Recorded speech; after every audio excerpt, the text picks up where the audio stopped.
Pemirsa, perdagangan saham di Bursa Efek telah dibuka dan kita akan mencermati kinerja perdagangan saham hari ini.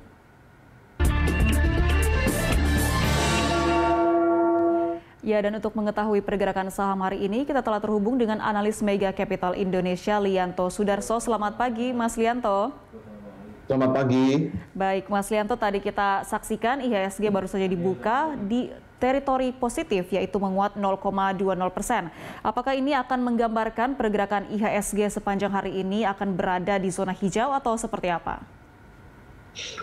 Ya, saya rasa untuk hari ini ya, IHSG masih akan lebih dominan di posisi hijau, begitu ya. Tapi untuk rentan harganya masih di sekitar 6.050 sampai 6.150. Ya, mengingat juga bahwa minim sentimen ya, katalis positif untuk dalam negeri ya, dari di mana kita tahu juga PPKM kemarin sesuai ekspektasi ya, masih banyak yang diperpanjang walaupun ada beberapa daerah di Bali itu dilonggarkan jadi PPKM level 3. In anyway, saya rasa masalah PPKM ini sudah tidak menjadi concern lagi bagi pasar atau investor. Di mana sekarang ini kita lebih fokus untuk ke depan ya. Ini saya rasa pasar ini untuk September sendiri itu lebih fokus pada cerita-ceritanya setiap emiten, di mana walaupun kalau kita lihat secara statistik 10 tahun ke belakang itu bulan September memang lebih banyak merahnya IHSG, tapi saya rasa IHSG untuk bulan ini masih akan terus terjaga karena asing terus melakukan buying. Kalau misalnya IHSG turun di bawah 6.050, itu yang saya amati. Nah, dan investor bisa lebih fokus ya untuk setiap cerita-cerita yang ada di per-emiten seperti right issue atau bahkan mau stock split dan lain sebagainya, itu akan bisa menjadi sentimen yang lebih. Nah, yang menarik kalau kita lihat dari US, mereka ini udah nggak begitu lagi membahas masalah virus corona. Ya, malah yang on the way ini adalah paket Biden infrastructure ya, sekitar 3,5 T, itu harusnya sebentar lagi bisa disahkan. Dan yang lebih menarik lagi adalah kenaikan pajak corporate tax. Nah, ini udah bill-nya udah mulai udah diperbincangkan. Oke, di mana pajaknya naik ya sekitar 21 sampai sekarang 26,5. Ini berpotensi hopefully ya akan mendatangkan capital inflow untuk capital market Indonesia ke depannya. Begitu. Nah, tapi belum diketok ya, tapi ini masih bisa jadi sentimen positif untuk ke depannya. Begitu. Artinya ini yang menjadi penggerak utama pergerakan IHSG masih berasal dari sentimen eksternal ya, Mas? Yes, lebih ke eksternal ada ya, walaupun di dalamnya juga sepi begitu. Baik, ini kalau kita lihat untuk perkembangan atau sentimen dari dalam negeri sendiri, neraca perdagangan domestik untuk Agustus akan segera dirilis pekan ini. Seperti apa ekspektasi dari investor dan seperti apa nantinya prediksi dari Anda, apakah ini akan kembali surplus atau seperti apa? Ya, saya rasa masih akan surplus yang menunjukkan tren penguatan.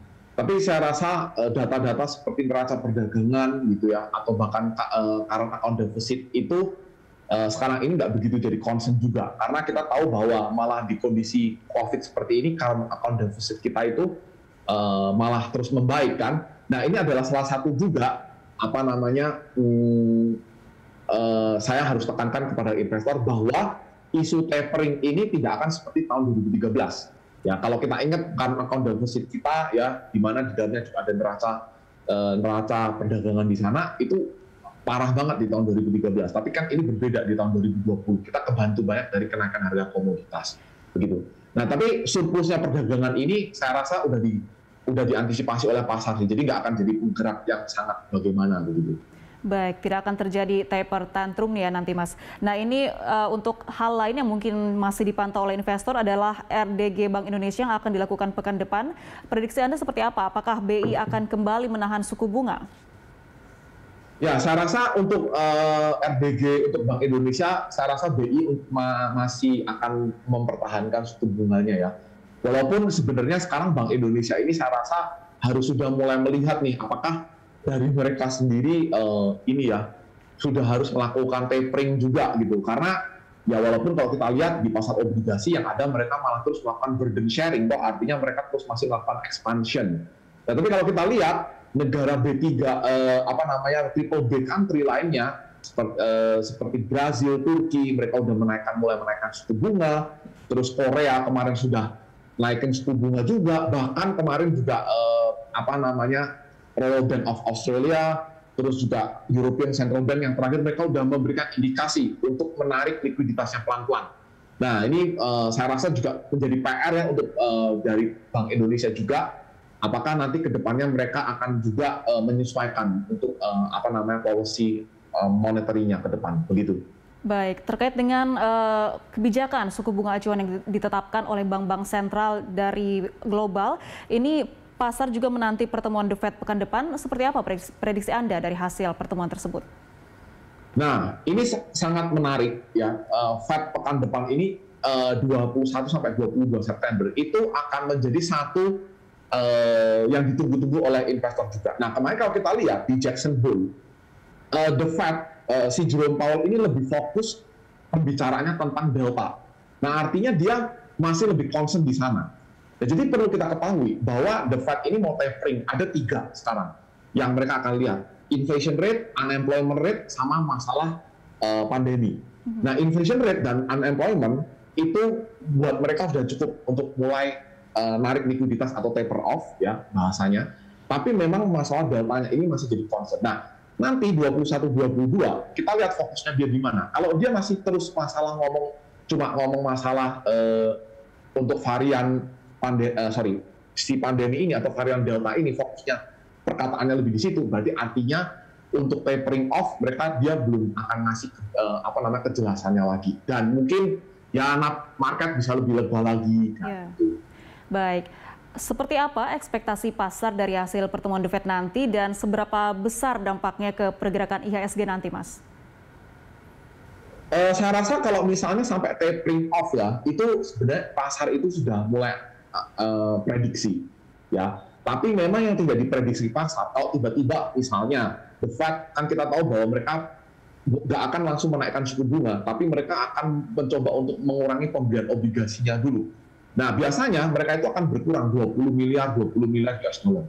Nah, tapi kalau tiba-tiba mereka lebih agresif, let's say 40 miliar US dollar, nah itu yang belum diantisipasi oleh pasar. Tapi kalau misalnya cuma 20, dan sampai nanti akhirnya mereka menaikkan suku bunga, itu semua udah diantisipasi oleh pasar. Saya rasa seperti itu. Baik, Mas Lianto, sebelum kita jeda, prediksi Anda untuk posisi IHSG di perdagangan hari ini akan berada di posisi berapa? Ya, saya rasa untuk perdagangan IHSG ini masih akan terus sideways ya. Sepanjang bulan September ini saya rasa masih akan terus sideways 6.050 sampai 6.150. Saat IHSG on the way 6.050 atau bahkan lower, itu adalah kesempatan Anda untuk akumulasi. Karena jangan takut, average buy asing itu di sekitar 5.950-an.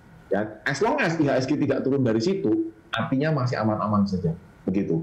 Baik, Mas Lianto, kita masih akan lanjutkan perbincangan kita usai jeda. Pemirsa, rekomendasi saham apa saja yang layak dikoleksi hari ini? Informasinya hadir usai jeda, tetaplah di IDX Opening Bell.